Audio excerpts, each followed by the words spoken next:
नमस्कार दोस्तों, मैं राजवीर परमार फिर से आप लोगों का अपने इस YouTube चैनल पर स्वागत करता हूं। तो हम लोग कल डिस्कस कर रहे थे वर्ग के आगे हम लोग बढ़ते हैं, वर्ग के सवाल डिस्कस कर रहे थे। उसी क्रम में आप लोग आगे बढ़ते हैं। तो आप लोग सवाल नोट करिए। वर्ग का एक या दो सवाल हो चुके थे स्क्वायर में। अब आगे बढ़िए। तो अगला जो सवाल है वो आप नोट करें। यदि वर्ग की प्रत्येक भुजा की लंबाई आधी कर दी जाए, यदि वर्ग की प्रत्येक भुजा की लंबाई आधी कर दी जाए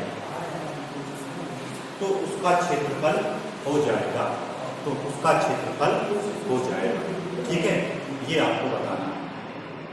यदि वर्ग की प्रत्येक भुजा की लंबाई आधी कर दी जाए, ठीक है। तो चलिए, कोई वर्ग है, कोई वर्ग है, ठीक है। वो कह रहे हैं सवाल में उसकी प्रत्येक भुजा की लंबाई क्या कर दी जाए, आधी कर दी जाए। तो क्षेत्रफल क्या हो जाएगा, क्षेत्रफल क्या हो जाएगा, ये आपको बताना है कि वर्ग की प्रत्येक भुजा की लंबाई आधी कर दी जाए तो क्षेत्रफल क्या हो जाएगा।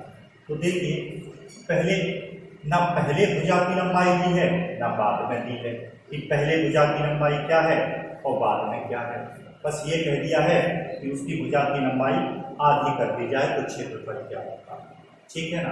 तो देखिए, अगर हम यहाँ भुजा की लंबाई ए माने, सपोज दैट क्या है, इस वर्ग की भुजा की लंबाई ए, स्क्वायर की लंबाई ए, तो वही चौड़ाई होगी। तो सभी भुजाएं बराबर होती हैं। तो इसका क्षेत्रफल क्या होगा, इसका क्षेत्रफल होगा बताइए भुजा का स्क्वायर, ए स्क्वायर। अब प्रत्येक भुजा की लंबाई आधी कर दी जाए। अब इसकी भुजा की लंबाई क्या हो गई, a/2, a/2, a/2। प्रत्येक भुजा की लंबाई आधी कर दी जाए तो अब क्षेत्रफल क्या होगा। तो क्षेत्रफल क्या होता है, भुजा का स्क्वायर। तो a/2 का स्क्वायर, तो a का स्क्वायर a स्क्वायर और 2 का स्क्वायर 4, a²/4। पहले क्षेत्रफल क्या था, a स्क्वायर, और अब क्षेत्रफल क्या हो गया, a²/4। मतलब कितना हो गया, 1/4, 1/4, 1/4 क्षेत्रफल हो गया। पहले a स्क्वायर था, अब क्या हो गया, a²/4। क्या करने पर हो गया, भुजा की लंबाई आधी करने पर ये हो गया। ठीक है ना। चलिए, इसी क्रम में आगे बढ़ते हैं। अगला सवाल नोट करें। अगला सवाल नोट करें। वर्ग की भुजा 3√2 सेंटीमीटर है। वर्ग की भुजा 3√2 सेंटीमीटर है। वर्ग की जो भुजा है वो 3√2 सेंटीमीटर है। उसके विकर्ण की लंबाई क्या होगी, उसके विकर्ण की लंबाई आपको निकालनी है। ठीक है, चलिए हल करते हैं। तो डायग्राम तो बना ही लेना है। कोई वर्ग है, ठीक है। वर्ग की भुजा की लंबाई कितनी दी है, 3√2। वर्ग की भुजा की लंबाई कितनी है, 3√2। तो सभी भुजाएं 3√2 की होगी। ठीक है, भुजा की लंबाई 3√2। उसके विकर्ण की लंबाई पूछी है आपसे कि विकर्ण की लंबाई क्या होगी। तो आपको मालूम है कि वर्ग का विकर्ण क्या होता है, √2 इंटू भुजा, √2 इंटू भुजा। तो √2 में भुजा कितनी है, 3, मतलब ये 3√2 है तो इसको हम लोग 3 इंटू √2 भी बोल सकते हैं। 3√2 को क्या, 3 इंटू √2। ठीक है ना। अब √2 का गुणा √2 में होगा तो क्या आ जाएगा, 2।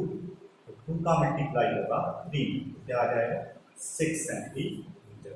ठीक है, ये आ गया। विकर्ण की लंबाई क्या होगी, 6 होगी। ये विकर्ण कहलाता है √2 इंटू भुजा। क्लियर।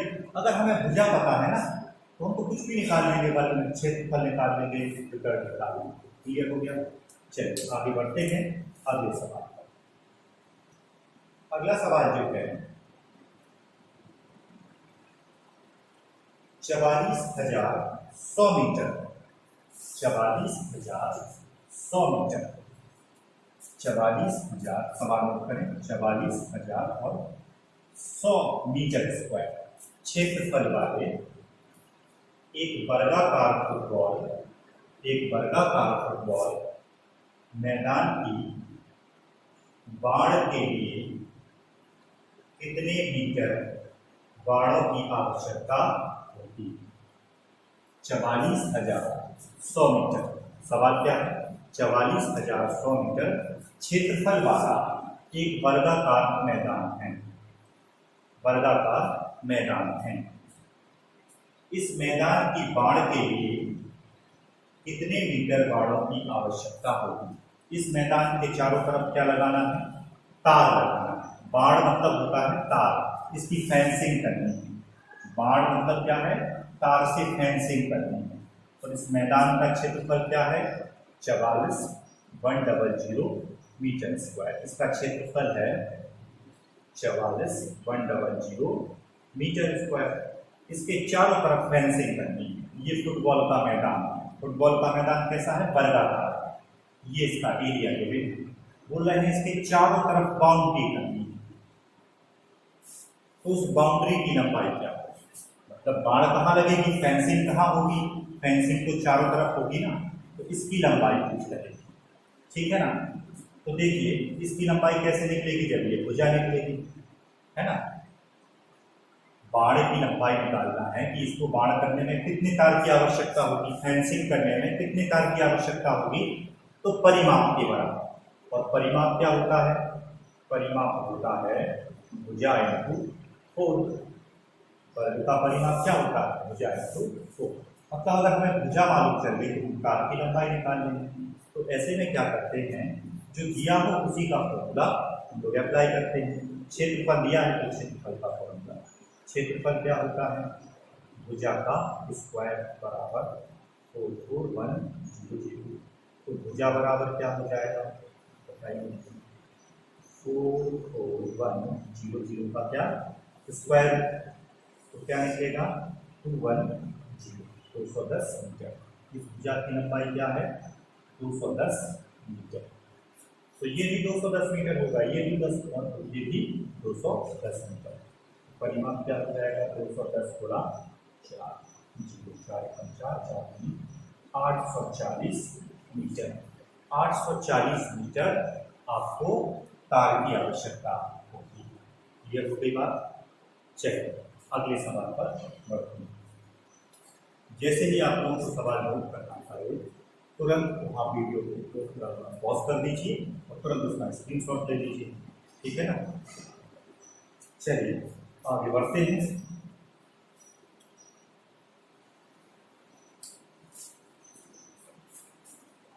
अगला जो सवाल है करें, दो वर्गों का परिमाप 24 सेंटीमीटर और 32 सेंटीमीटर है। 24 सेंटीमीटर और 32 सेंटीमीटर है। इन वर्गों के क्षेत्रफलों के योग के बराबर क्षेत्रफल वाले एक तीसरे वर्ग का परिमाप क्या होगा? जैसे कि दो वर्गों के परिमाप हैं 24 सेंटीमीटर और 32 सेंटीमीटर। इन वर्गों के क्षेत्रफलों के योग के बराबर क्षेत्रफल वाले एक तीसरे वर्ग का परिमाप क्या होगा? ठीक है, दो वर्ग दिए हैं। एक वर्ग ये है, इसका परिमाप है 24 और एक दूसरा वर्ग गिवन है, उसका परिमाप है 32। 24 और 32। अब इसकी भुजा क्या होगी? इसका परिमाप 24 है, तो परिमाप क्या होता है? भुजा इंटू 4 बराबर 24। 4 से 6 टाइम 4 6 24। इसकी भुजा होगी 6 होगी, तो इसका क्षेत्रफल क्या हो जाएगा? 6 का वर्ग मतलब 36 इसका क्षेत्रफल। फिर इसकी भुजा, इसका परिमाप क्या दिया है? 32। तो परिमाप होता क्या है? भुजा इंटू 4 बराबर 32। 4 के 32। भुजा बराबर क्या हो गया? 8 हो गया। इसकी भुजा 8 है तो सभी भुजाएं 8 होंगी, तो इसका क्षेत्रफल क्या हो जाएगा? 8 का स्क्वायर मतलब 64। ठीक है, इसका क्षेत्रफल है 36 और इसका क्षेत्रफल है 64। अब बोल रहे हैं कि एक तीसरा वर्ग बनाया गया, एक तीसरा वर्ग बनाया गया और इसका क्षेत्रफल क्या है, इसका जो क्षेत्रफल है वो इन दोनों के क्षेत्रफलों के योग के बराबर है, मतलब 36 + 64 100। तो जो तीसरा वर्ग बना है उसका क्षेत्रफल क्या है, इन दोनों वर्गों के क्षेत्रफलों के योग के बराबर, इन दोनों वर्गों के क्षेत्रफलों के योग के बराबर तीसरा वर्ग का क्षेत्रफल है। ठीक है, तो इसका क्षेत्रफल क्या आ गया 100, और हम तो जानते हैं क्षेत्रफल क्या होता है, भुजा का स्क्वायर बराबर 100। तो भुजा कितनी हो जाएगी 10, तो इसकी भुजा 10 है, तो सभी भुजाएं 10 10 होगी, ये भी 10, ये भी 10, ये भी 10। तो इसका परिमाप क्या होगा, भुजा गुणा 4, 10 गुणा 4 कितना 40 सेंटीमीटर, यही आपसे पूछा गया है। ठीक है, तो जो तीसरा वर्ग बना, तीसरा वर्ग, तो तीसरा वर्ग जो बना उसका क्षेत्रफल क्या था, इन दोनों वर्गों के क्षेत्रफलों के योग के बराबर इसका क्षेत्रफल था। तो इसका क्षेत्रफल आ गया 100, क्षेत्रफल 100, और क्षेत्रफल होता क्या है, भुजा का वर्ग बराबर 100, तो भुजा बराबर 10 आ जाएगा, 100 करेंगे तो परिमाप क्या होगा, क्योंकि सभी भुजाएं बराबर होती हैं, भुजा 40 से। ठीक है ना, ठीक है, नोट कर लीजिए इसको। चलिए अगला सवाल नोट करें।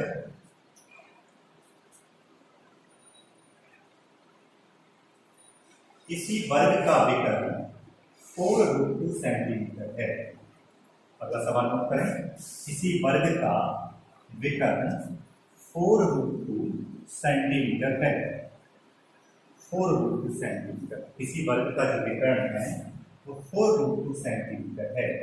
एक अन्य वर्ग का विकर्ण, एक अन्य वर्ग का विकर्ण जिसका क्षेत्रफल पहले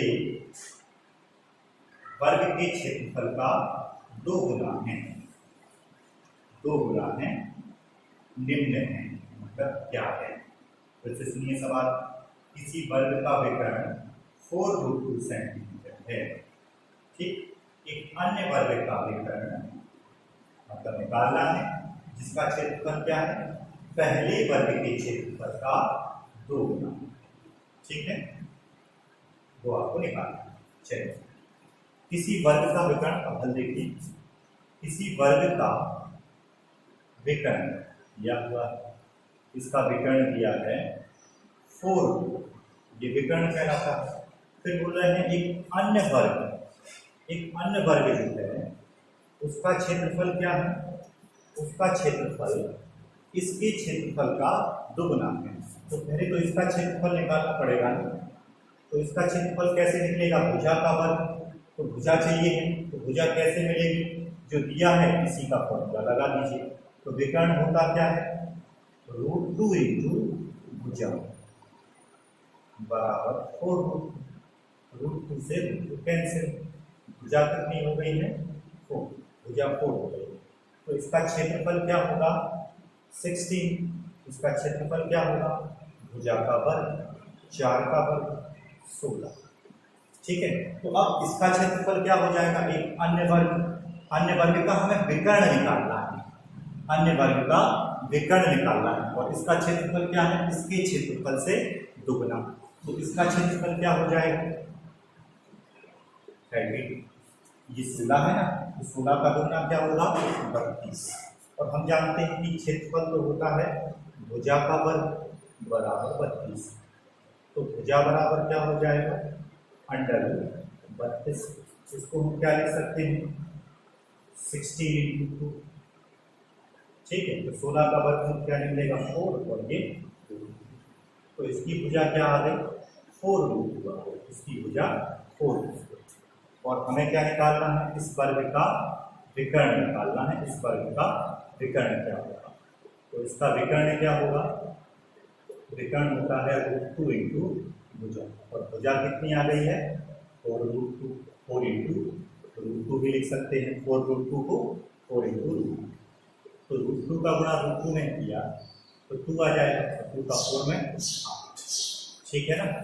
तो ये हो गया सवाल, काफी अच्छा था। एक बार सवाल को फिर नोट कर लें आप लोग। किसी वर्ग का विकर्ण 4√2 सेंटीमीटर है और आपको क्या निकालना है, एक अन्य वर्ग का विकर्ण निकालना है जिसका क्षेत्रफल क्या था, इस वर्ग के क्षेत्रफल का दुगुना था। ठीक है, ये सवाल था। क्लियर हो गई बात। तो सवाल क्या है, एक दूसरे से कनेक्ट रखते हैं, मतलब जो कुछ निकालना होता है तो कनेक्ट रहता है एक दूसरे से, कि इसका क्षेत्रफल क्या था तो इसके क्षेत्रफल से दुगना था। ठीक है ना।